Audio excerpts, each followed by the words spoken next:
We will be reading Matthew chapter 8. What stands out to me is that the will of God is to give life, and that more abundantly. When he came down from the mountain, great crowds followed him. And behold, a leper came to him and knelt before him, saying, Lord, if you will, you can make me clean.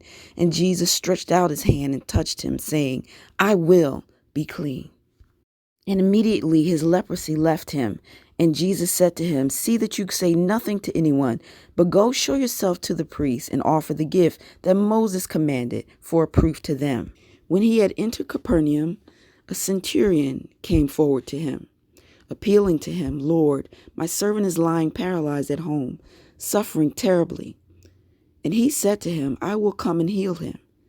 But the centurion replied, Lord, I am not worthy to have you come under my roof, but only say the word, and my servant will be healed.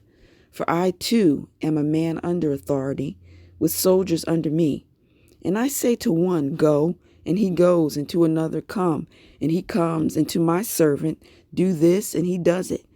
When Jesus heard this, he marveled and said to those who followed him, Truly, I tell you, with no one in Israel have I found such faith. I tell you, many will come from east and west and recline at table with Abraham, Isaac, and Jacob in the kingdom of heaven, while the sons of the kingdom will be thrown into the outer darkness. In that place there will be weeping and gnashing of teeth. And to the centurion, Jesus said, Go, let it be done for you as you have believed. And the servant was healed at that very moment. And when Jesus entered Peter's house, he saw his mother-in-law lying sick with a fever. He touched her hand, and the fever left her, and she rose and began to serve him. That evening they brought to him many who were oppressed by demons, and he cast out the spirits with a word and healed all those who were sick. This was to fulfill what was spoken by the prophet Isaiah. He took our illnesses and bore our diseases. Now when Jesus saw a crowd around him, he gave orders to go over to the other side. And a scribe came up and said to him, Teacher, I will follow you wherever you go. And Jesus said to him, Foxes have holes and birds of the air have nests, but the Son of Man has nowhere to lay his head. Another of his disciples said to him, Lord, let me first go and bury my father. And Jesus said to him, Follow me, and leave the dead to bury their own dead. And when he got into the boat, his disciples followed him. And behold, there arose a great storm on the sea, so that the boat was being swamped by the waves. But he was asleep.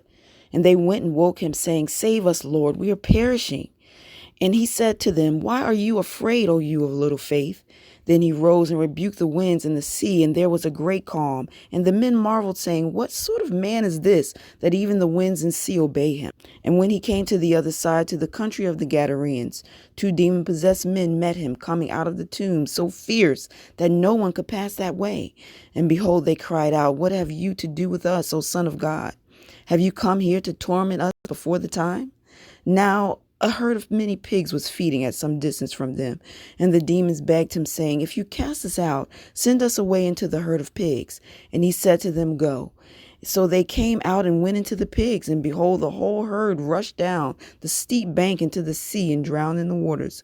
The herdsmen fled, and going into the city, they told everything, especially what had happened to the demon-possessed men. And behold, all the city came out to meet Jesus, and when they saw him, they begged him to leave their region.